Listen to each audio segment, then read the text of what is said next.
तो चलिए बढ़ते हैं आज की कहानी की ओर। दोस्तों, भारतीय संस्कृति में आज भी ऐसी कई सारी चीज़ें हैं जिनके ऊपर विश्वास कर पाना बहुत ही मुश्किल होता है। मगर कुछ चीज़ें ऐसी होती हैं जिनको हम अपनी आंखों से देख लेते हैं और उनको देखने के बाद हम उनके ऊपर विश्वास करने लग जाते हैं। उस रोज़ बारिश के दिन चल रहे थे। सावन के महीने में ना जाने कब बिन बुलाए बारिश आ जाती थी। इसी बीच एक दिन मैं अपने कुछ दोस्तों के साथ बकरी चराने के लिए अपने गांव के बगल वाले एक चौहड़ में गया हुआ था और हम सभी आपस में एक मिट्टी के टीले पर बैठकर बातें कर रहे थे। तभी मेरे एक दोस्त जिसका नाम करण था, उसने कहा, भाई मैंने सुना है कि यहाँ से ठीक 4 किलोमीटर आगे एक कब्रिस्तान है और उस कब्रिस्तान में आज तक कोई नहीं गया और जो भी वहाँ पर गया है वो कभी लौट कर नहीं आया। वो क्या था कि मैं इन सभी चीज़ों को सिर्फ अंधविश्वास के तौर पर लिया करता था। पहले तो मैं शहर में पढ़ाई करता था, लेकिन पिछले 7-8 दिनों की छुट्टी चलने की वजह से मैं अपने गांव आ गया था और इसी के चलते मैं अपने दोस्तों के साथ जोहड़ की तरफ आ जाता था। जैसे ही मैंने अपने दोस्त की जुबान से उस कब्रिस्तान का नाम सुना तो मेरे दिल में एक अजीब सी बेचैनी होने लगी और अब मेरे अंदर उस कब्रिस्तान में जाने की तुल मचने लगी कि मैं इस कब्रिस्तान के अंदर जाकर दिखाऊंगा। ना जाने क्यों, लेकिन मेरे मन में अजीब अजीब ख्याल आने लगे और मुझे ऐसा भी नहीं लगा कि रात हो या दिन और मैं ये कर सकता हूँ।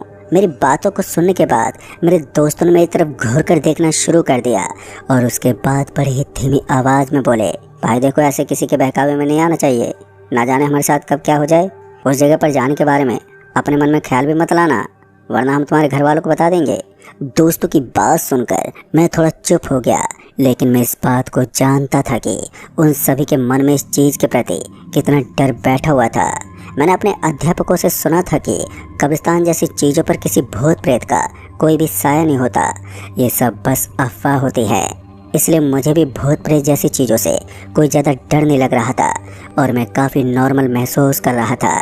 लेकिन जब उन्होंने मुझे फिर से बताया कि वहाँ पर एक कुबरा राक्षस रहता है तो उनकी बात सुनकर मैं तो और भी ज़्यादा अचंभित हो गया था।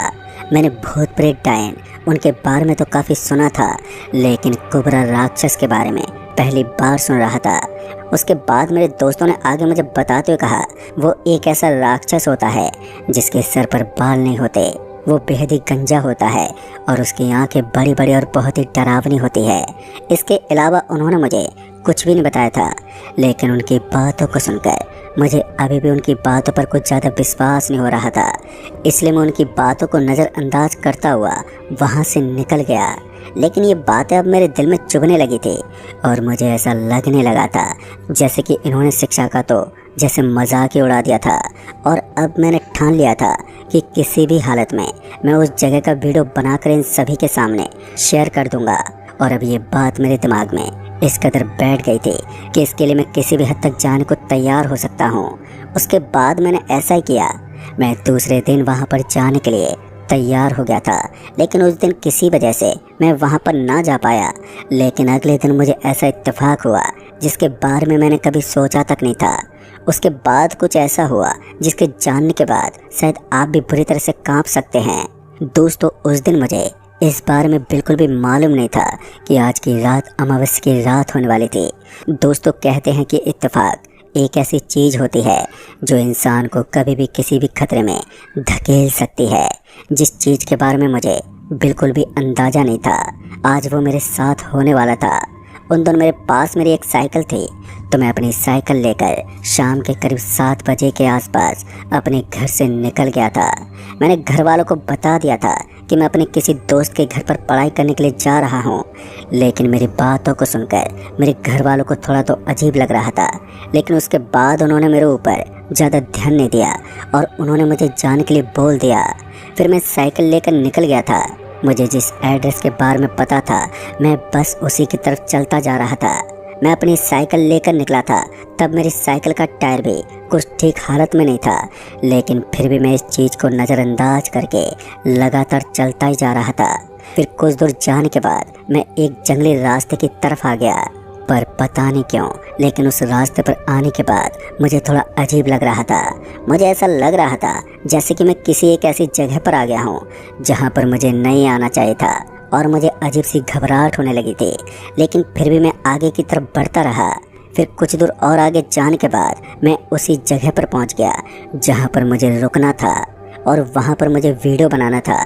मैं अपने साथ अपनी मम्मी का फ़ोन लेकर आया था, तो मैं उस फ़ोन से वहाँ के इलाके की एक वीडियो को रिकॉर्ड करने लगा। वीडियो बनाते वक्त अभी तक तो सब कुछ ठीक चल रहा था, लेकिन उसके कुछ ही देर बाद कुछ ऐसा हुआ जिसका मुझे अंदाज़ा तक नहीं था। अभी मैं बस वीडियो को रिकॉर्ड करने में लगा हुआ था कि तभी मुझे ऐसा लगा जैसे कि अचानक ही कोई मेरे पीछे आकर खड़ा हो गया था। एक बार के लिए तो मैं डर गया था, लेकिन उसके बाद जैसे ही मैंने पीछे मुड़कर देखा तब जाकर मेरी सांस में सांस आई और फिर उसके बाद मैं अपनी तिरछी नज़रों से इधर उधर देखने लगा। लेकिन अब मुझे वहाँ पर कोई भी दिखाई नहीं दे रहा था। वहाँ का नज़ारा अब काफ़ी शांत हो गया था। मुझे लगा कि शायद ही मेरा कोई भ्रम हो सकता है, इसलिए मैंने इस बात के ऊपर ज़्यादा ध्यान देना ठीक नहीं समझा। और वैसे भी ऐसी जगह पर आकर मेरे दिल के अंदर थोड़ी सी घबराहट होना तो एक लाजमी सी बात थी, इसलिए मैंने इस चीज़ पर ज़्यादा ध्यान नहीं दिया। पर अभी तक तो वहाँ पर सब कुछ नॉर्मल चल रहा था और अब फिर से सब कुछ खामोश हो गया था। लेकिन दोस्तों, मैं इस बात से अनजान था कि ये सिर्फ तूफान के आने के पहले का सन्नाटा है। मैं लंबी लंबी सांस खींचकर वहाँ से वापस जाने लगा।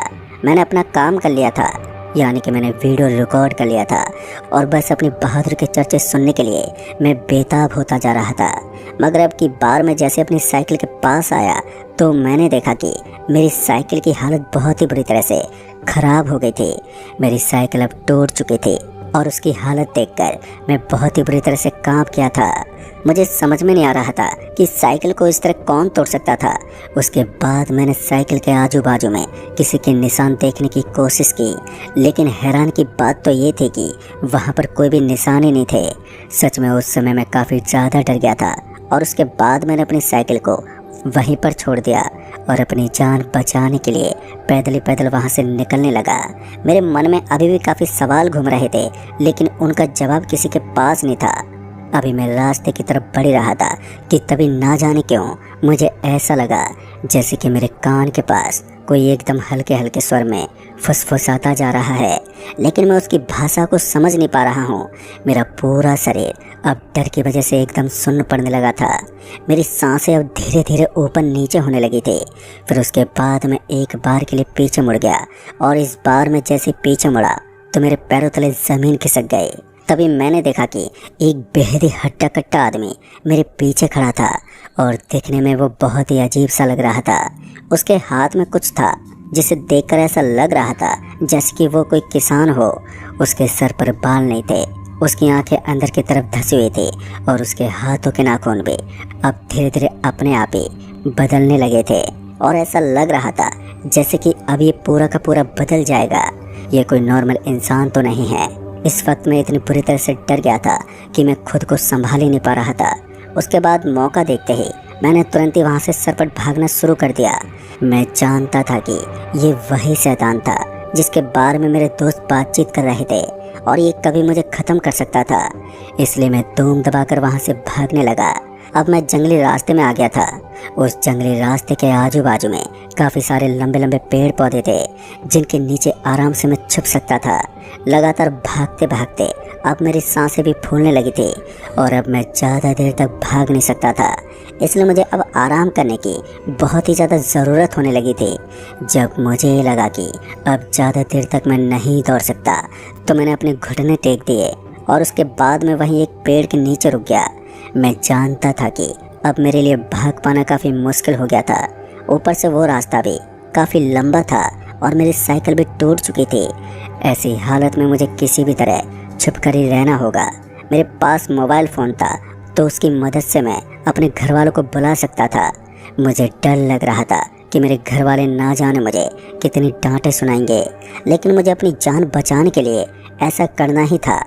मैंने जल्दी से अपनी मम्मी के फ़ोन से अपने दादाजी के फ़ोन पर फ़ोन किया और जैसे दादाजी ने फ़ोन उठाया तो मैं कांपती हुई आवाज़ में उनको सारी बातें बताने लगा। मेरी बातों को सुनकर मेरे दादाजी भी घबरा गए और उन्होंने मुझे हनुमान जी भगवान का एक मंत्र पढ़ने को कहा और उसके बाद उन्होंने कहा कि वो बस 5 मिनट में वहाँ पर पहुँच जाएंगे, जब तक मुझे एकदम सेफ रहना है। तभी मैंने अपने आगे पीछे और आजू बाजू सारी जगह पर देखने की कोशिश की, लेकिन अब वो शैतान मुझे कहीं पर भी दिखाई नहीं दे रहा था। ऐसा लग रहा था जैसे कि वो हवा में धुआं हो गया था। मेरा भी दिल अब लगातार कांपता जा रहा था।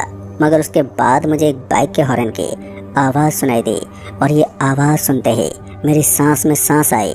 जैसे ही मैंने देखा कि मेरे दादाजी मेरी तरफ आ रहे हैं तो मुझे बड़ी खुशी हुई और मैं जल्दी से भागता हुआ अपने दादाजी के पास पहुंच गया। जैसे मैं अपने दादाजी के पास पहुंचा तो उन्होंने मेरे गाल पर 2 चांटे जड़ दिए और मुझे भला बुरा कहने लगे। मैं जानता था कि ऐसा ही कुछ होने वाला था, मेरी गलती भी थी, तो ऐसे में इस तरह मेरे गाल पर इक्का दुक्का चांटा लगना कोई बड़ी बात नहीं थी। फिर उसके बाद वो मुझे घर लेकर आ गए और घर में जाने के बाद घर वालों को भी मैंने सारी बात बता दी। फिर सभी लोगों ने मुझे काफ़ी डांट लगाई और वो मेरे ऊपर भड़कने लगे, लेकिन मेरी गलती होने की वजह से मैं उनके सामने कुछ भी नहीं बोल पाया।